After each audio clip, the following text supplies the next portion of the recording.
All right, so the Continental Army has beaten the British. They've won at a place called Saratoga.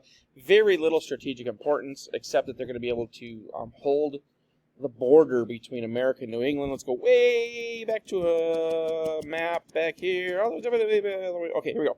So this is Albany, where the British were trying to take. And if you'll notice, this is the border between New York and New England. If you can hold this border, and if you look at the waterways here, if you can hold those waterways, okay, then the British can't get into New England by land, or if the British hold it, the Americans are cut off in New England. Okay, if Great Britain owns the seas, as they do, if they own this border, then New England's cut off, and they can just slowly choke out New England, and then they considered New England to be the head of the snake. If they could take the head of the snake out, then the whole snake dies, right? So that was the goal. We know that at Saratoga, however,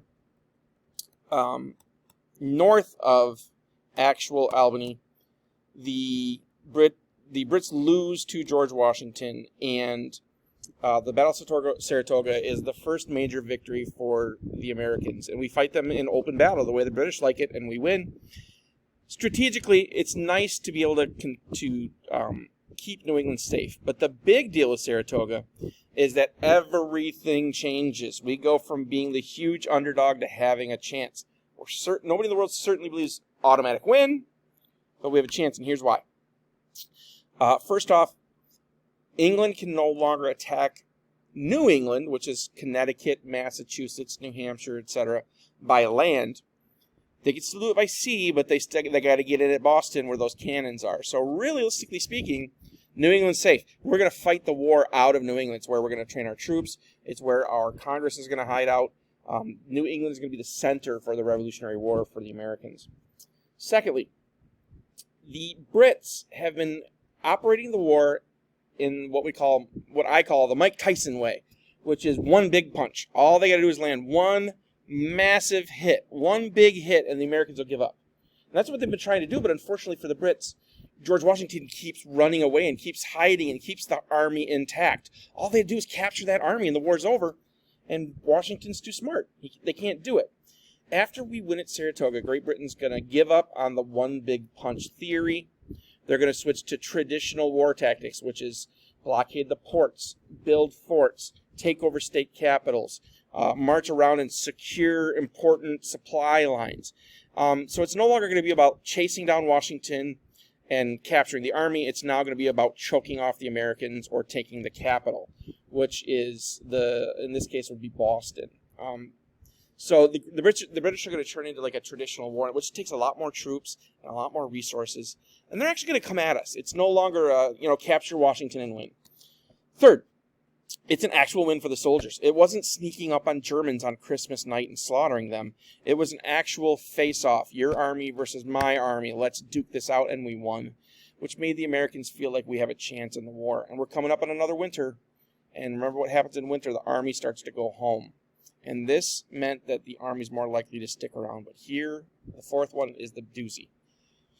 There were a bunch of countries out there that wanted to help us, but couldn't, because it looked like we had no chance. And you don't jump in on the losing side, America, and anger the largest empire in the world, England, if you have no chance of gaining something out of it. So when we win at Saratoga, the rest of the world sees that we have a chance if we could just get some help. And that help's going to come after Saratoga. So that win makes it possible to beat the British. Up until this, all we've been doing is running and hiding and losing and losing and losing. So the big deal is going to be France. Remember, France hates England. England hates France. But France wouldn't interfere and risk war with England because it would be super expensive unless they have a chance to gain something out of it. So they actually sign an alliance with us. This is huge for a few reasons. First off, of course, France has a navy and lots of cannons and troops that they can help us out with. But secondly, you only sign an alliance with another country. So they recognized us as a country. We were not, as far as France was concerned, we were not colonies trying to overthrow our king. We were officially a country. So they signed an actual alliance with us. up till this point, they had been trying to help us. They were smuggling stuff in. We have a lot of smugglers in America, but you can only smuggle things in small doses, small batches, because if you have a large batch, people find it, right? So smuggling is a very small amount of stuff. So what money we did have, what guns we did have, was coming from France. Now, they can just pull huge boats up. They could just say, here's thousands of guns. Here's thousands of troops. Here's all the money you might need. Now they're in an alliance with us. They can do it openly. Okay? They can also start freeing up American ports if they want. Okay? Now, France is not going to fight England on English soil, but they are going to come over here and fight the British on American soil because they're our allies now. In addition, France has a couple allies that also hate England, Spain and the Netherlands. Spain still has land in North America. As a matter of fact, they're going to, out of New Orleans, they're going to start harassing the British in the south. They're also going to give us money. And the Netherlands, which we also call Holland, is rich. They're a little tiny country, but they're super rich. And they're going to bankroll the Revolutionary War. They're going to give us what would today equal billions and billions of dollars in loans.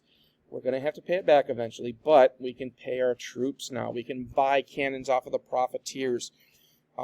We can buy uniforms and boots for our soldiers. We can do the stuff you need to do in a war.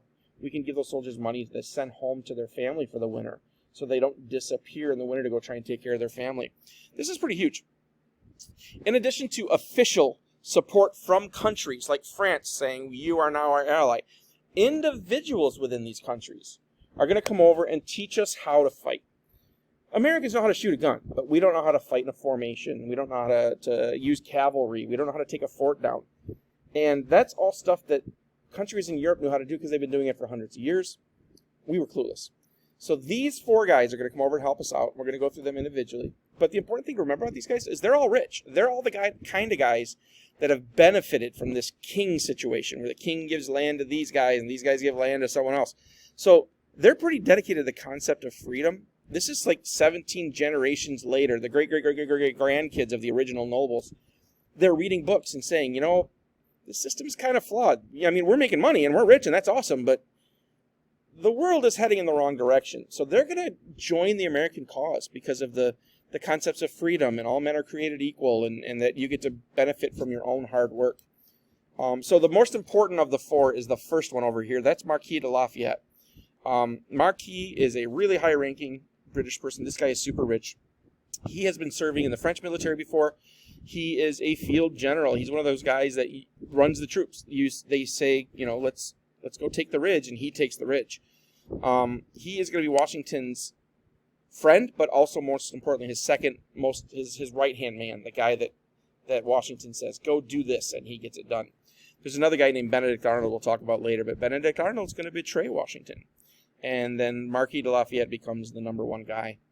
And he will be there at almost all the major battles, and he will be there at the final battle that wins the war. Next, we've got a couple Polish guys. Thaddeus Kościuszko. Yeah, sweet name, right? Kościuszko. This guy builds forts. This guy can tear down forts. This guy can build temporary fortifications like sand mounds and stuff like this. So he helps the Americans secure a couple forts. He helps the Americans take down a couple British forts. He teaches the Americans how to quickly dig trenches and fortify them. Real smart guy. Gives us a huge chance against a lot of British armies because those massive numbers that the British have aren't going to be as important if we've got a really good trench built. Then we got this guy, handsome young man, Casimir Pulaski. The word Pulaski is synonymous with Polish American nowadays, and it's because of this guy. He's going to come over and train an American cavalry, and he's going to lead that unit.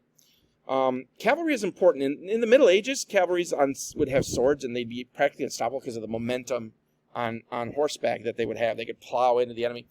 Guns kind of equalizes that. I mean, you can shoot somebody on horseback just as easily as you can shoot somebody on land. I mean, they're moving a little faster, but but what cavalry does is it clinches victories. If you're in the middle of a battle and like one side of the line starts winning, you can send the cavalry in to like finish them off, you know. Or let's say one side starts losing, the cavalry are really quick. They can get over there and kind of like help them out, right? So cavalry is kind of like gives the edge in battle. If we're winning, it helps win. If we're losing, it prevents the loss. American didn't have cavalry, so even in some battles where it looked like we were going to win, the British cavalry would swoop in and change the tide of the battle. Well, now we're going to have our own cavalry. Okay, and the last guy, probably second most important, and by far the most important in 1777, is a guy named Friedrich von Steuben.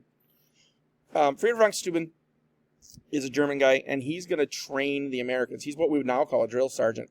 He's going to teach the American soldiers how to fight in square formation, how to coordinate an attack with the cavalry, and coordinate the attack with the cannons. He's going to teach them how to turn quickly in battle. And this guy is going to be tireless. He is so dedicated that Americans talk about how they've never seen him sleep. Like, all he ever does is work. And that's this guy. And as you can tell, he's pretty old. He's been around, and he's been teaching those German armies how to fight. And the German armies are the envy of the world.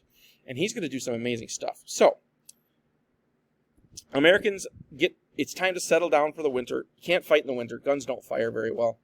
So they head towards Philadelphia. Philadelphia has been fighting off Howe, and it's a place where they could stay in the homes, they could stay warm, they could get all the food they need from the Patriots. The American Army, the Continental Army, heads towards Philadelphia. On the way there, however, they get notice that William Howe has gotten reinforcements, and he has actually taken Philadelphia, and the Continental Army cannot stay in Philadelphia. And as they're heading there, it starts snowing, so they have to figure out a place to winter. Not a lot of good options. The place they choose is Valley Forge, and Valley Forge is a terrible place strategically to pick. It's wide open. I'll show you what it looks like here. It's a wide open field. There's no shelter from the wind. There's no shelter from the storm. There's very few trees to use to build cabins or for the firewood, etc. What it is good for is training, though. And Washington picks a place where the troops can train and train and train. Now, the troops' life is going to suck. It's going to be cold. It's going to be windy. A lot of them are going to die from the elements. And they don't have enough food. They were planning on getting food in Philadelphia. So they stop in Valley Forge. They start dying of disease and exposure to the elements. About 1/8 of the troops die. And it looks like the war's over. It looks like the Continental Army is done for. What saves us? We're going to skip these. These are the pictures. Is a guy named Thomas Paine, the guy that wrote Common Sense. He's going to write another pamphlet that not only encourages the troops and says, hang in there, your sacrifice will live forever. You know, your personal trials right now are going to save the country. And that gets the troops' morale up, but more importantly, the rest of the country reads it and rallies around the troops, something we talk about all the time today in America, is rallying around the troops. And the Americans themselves start sending wagon loads of blankets and food and fuel and medicine and everything they need, ammunition. Entire towns would just pile everything that they could possibly think of on a cart that they could spare and send it down to them. The women of America come down. Now, this is a time period where men thought it was women's work to clean and cook. So even if they had to clean and cook, they weren't very good at it at Valley Forge. The women come down and they start disinfecting the camp. They start taking care of the sick and wounded. They start cooking decent meals. They start doing the laundry. The guys were getting infections because their clothes hadn't been cleaned in months. They start taking care of the men and save them. And then last but not least, even Martha comes down. This is Martha over here.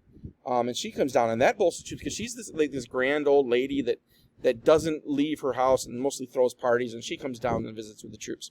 So all of their spirits get lifted. They work tirelessly. Von Steuben trains them. They learn how to make forts. They learn how to ride horses in battle. And they come out of Valley Forge a bigger army because of recruits, a better trained army, and the country as a whole starts rallying behind the troops, and it becomes this all-encompassing American effort. Obviously, there's still loyalists, and there's people that don't care, but the Patriots are now all in. And what should have been a huge disaster because of what we now call the American spirit, the willingness to work hard, even in the face of impossible odds, makes it so that the Americans come out of Valley Forge a fighting force that can take on the British Army. So instead of dying, the British are now in trouble. Instead of the American Continental Army disappearing, we're going to start kicking butt. Okay? And not long after this, we're going to start getting those French supplies, those French cannons, and the British are going to start losing. All right, that's it for section 2.